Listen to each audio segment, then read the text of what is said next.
It is a beautiful Atlanta day, and I'm out here at my favorite bakery because they have incredible bread.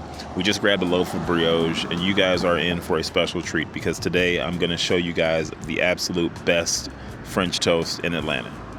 Homemade edition.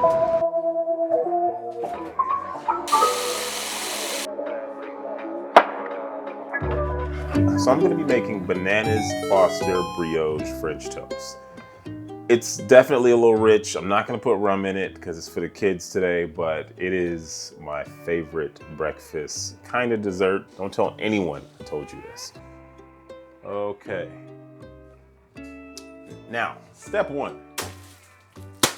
Fresh Colette Bakery in Atlanta. My favorite place to grab bread from. Usually there's a line outside that place, but I got lucky. We got this loaf. We're going to go ahead and cut it open and get to work.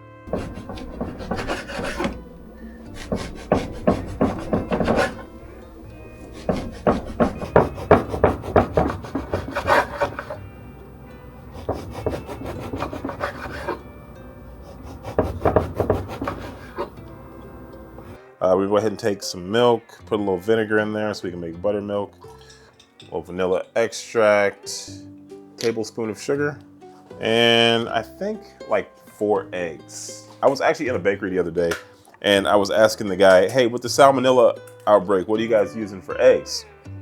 He had no idea what I was talking about. Very concerning. But then, ironically, 2 days later, I ran into a poultry vet who told me that Georgia actually exports more eggs than any place else in the world. So, we're good. Now we get to go crazy with the cinnamon. Just a little bit of allspice. Sometimes when I'm doing cinnamon, it's just easier to put it in the blender because it doesn't want to really mix up, so.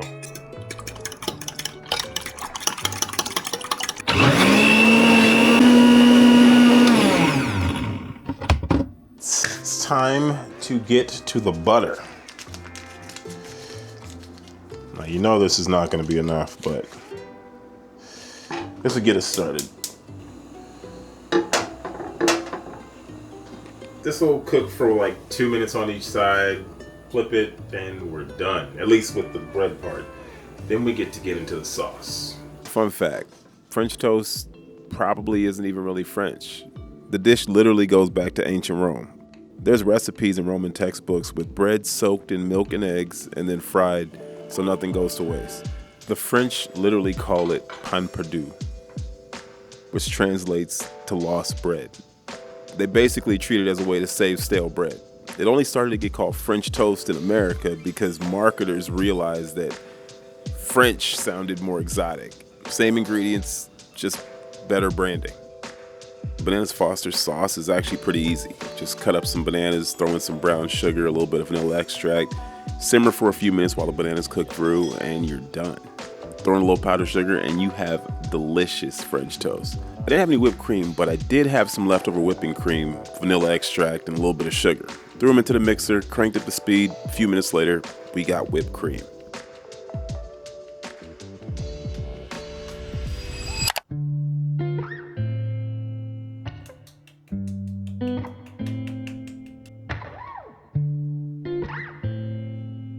So apparently at some point I hit the mute button on my microphone and I have been recording no audio for like 2 days. It's fine though. And by the way, in case you were wondering, the whipped cream, I threw it in the refrigerator and it's fine. Like it kept until at least today, which is the next day. So hopefully it's good for a few days. I've never actually made it, but that's the thing.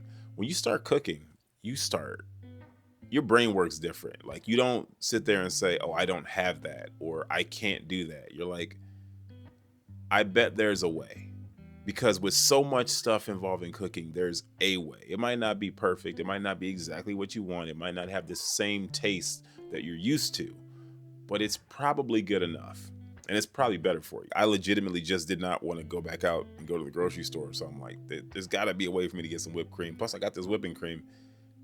Does that make whipped cream? Oh yeah, it does. But if I'm being honest, my son was not a fan. And it was quite disappointing because I do put a lot of time and effort into certain things that I make, and I'm just trying to get him to try new things. And he's like he actually said, maybe in another 7 years when my taste buds change again. You do stuff for people and they don't always appreciate it the way you would like them to. Like, in fact, sometimes they never will because it just doesn't mean to them what it means to you. It's something I'm learning to deal with in just many different areas of my life where I put in effort and the people who are receiving that effort don't truly appreciate it the way I think they should. Like, I put that effort in to show you how much I care. And maybe you don't appreciate it, but I'ma still do it anyway. Plus, it makes me feel good. Like, if what I'm doing makes me feel good, that's good enough. And I don't know why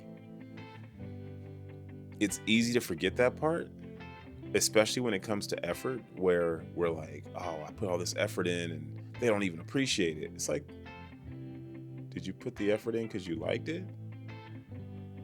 Because if you did, that's a win. For as many things in life that don't give you joy, it's kind of weird to be upset about the things that do.